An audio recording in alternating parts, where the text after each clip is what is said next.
நாம் கேட்டுக்கொண்டிருக்கிறதான சாட்சிகள் யாரும் அறிவுதான். சொன்னது போல இந்த இடத்தில் முதலாவது மறுபடியாக தேவனாய் கர்த்தர் தாசனுக்கு காண்பிக்கப்பட்டபடியே முன்குறிக்கப்பட்டபடியே கர்த்தர் அவருக்கு வெளிப்படுத்தினபடி இந்த இடத்தை தேவனாய் கர்த்தர் அவருக்கு கொடுத்திருக்கிறார். தேவனுக்கு வரானபடி சொத்தும் ஒரு சொப்பனத்தை கண்டதாகவும் சொன்னது வந்து என்ன என்றால், ஒரு கிணறு இருக்கும்போது பக்கத்தில் ஒரு கிணறு தோன்ற அதுல ஊற்று வருது. அப்போ என்னன்னா சர்ச்சை இங்கே தான் நடத்திருக்கும், பின்னாடி ஒரு சர்ச் இருக்கு. அந்த சர்ச்சை இருக்கும்போது இன்னொரு கிணறு எதுக்கு நோண்டணும், வேற ஏதோ ஒரு சபை உருவாக்குறதுக்காக வருது. அப்ப அதுலயும் ஊற்றிகள் வந்ததாக சொல்லப்பட்டதாக சார்ஜ் நம்ம பார்த்தோம். முதல்ல இந்த இடத்துல வரும்போது சின்ன ஒரு குடிச்சை ஓலை செட்டு தான். ஓலை அது வந்தா யாரும் இப்போ வரைக்கும் யாரும் அதை விரும்ப மாட்டாங்க, நானே விரும்ப மாட்டேன். ஏன்னா இந்த காலத்துல பல லட்சங்கள் போட்டு மாடி மாதிரி கட்டுறாங்க. ஆனா அந்த காலத்துல பார்க்கும்போது சின்ன ஒரு ஷெட்டு, இந்த பக்கம் 2 பேர் இந்த பக்கம் 2 பேர் தான் உட்கார முடியும். அவ்வளவு குறுகின இடம். ஓலை இந்த தடுப்பெல்லாம் பார்த்தீங்கன்னா வேஷ்டி சேலை தான் தொங்க விட்டுருப்பாங்க. வேஷ்டி சேலை தடுப்புக்காக. இப்போ சோலை இருக்குது, அது முன்னா வேஷ்டி சேலை தான் கட்டி வச்சு இந்த பக்கம் ஒரு ஸ்கிரீன் மாதிரி வேஷ்டி. எல்லாமே வேஷ்டி தான் எங்களுக்கு ஆராதனை வேஷ்டியும் சேரிதான். அதுதான் எங்களுக்கு பெரிய சர்ச்.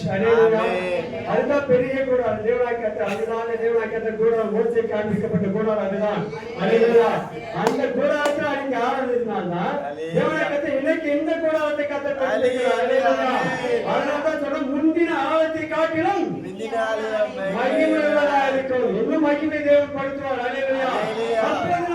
இப்படிதான் தேவனுடைய வார்த்தை சொல்லும் போது ஆலோசனை சொல்லும் போது ஒரு வார்த்தையை எனக்கு தேவனாய் கொடுத்தார். என்னன்னா, நம்ம யாருமே கட்ட மாட்டோம், வெளியிலிருந்து வந்துதான் கட்டுவாங்கன்னு கர்த்தர் அன்னைக்கு சொன்னார். அது போலதான் இந்த ஷெட்டு போடுறதுக்கு ஒருவர் ஏற்றுக்கொண்டார், இந்த ஷீட் போடுறதுக்கு ஒருவர். அப்ப கூட பாத்தீங்கன்னா எந்த ஒரு சேரும் கிடையாது, அது தூள் தான் நின்று இருக்கும். அப்ப மறுபடியும் எதே வேலை தான் எங்களுக்கு சுத்தி அதே தடுப்பு தான் காட்டணும். அதுக்கப்புறம் தான் அந்த செவரெல்லாம் கர்த்தர் வைக்கக்கூடிய உதவி செய்தார், நல்ல அலங்கரிக்கக்கூடிய கர்த்தர் உதவி செய்தார், எல்லாவற்றையும் கர்த்தர் செய்தார். அதுக்கு முன்பாக இந்த வேதத்துல வாசித்து ஒரு வசனத்தை நாம் வாசிப்போம். 28:19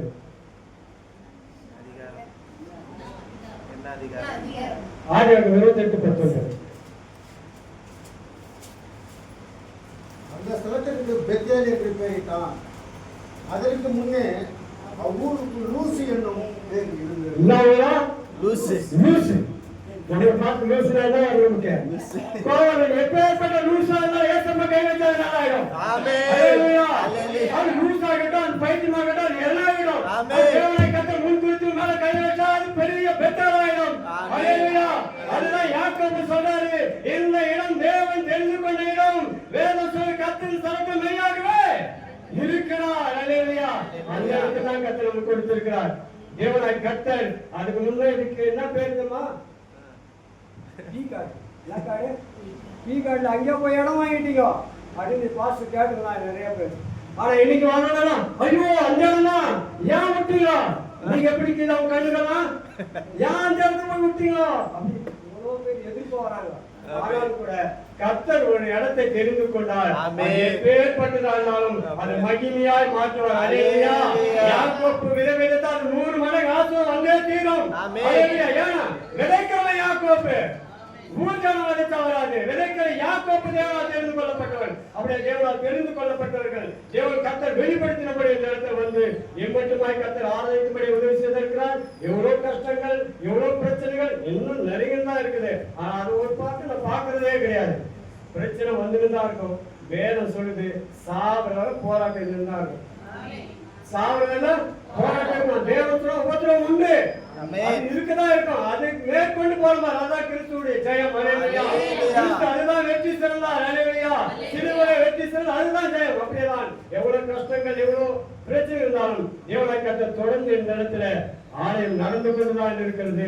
தேவன் மையப்படுத்திக் கொண்டுதான் இருக்கிறார். கர்த்தர் தாமே மட்டுமாய் நம்ம நடத்தி வந்திருக்கிறார், இனியும் நடத்துவார். கர்த்தர் பெரிதான காரியங்களை செய்வார். கர்த்தர் அவரை ஆசீர்வதிப்பாராக.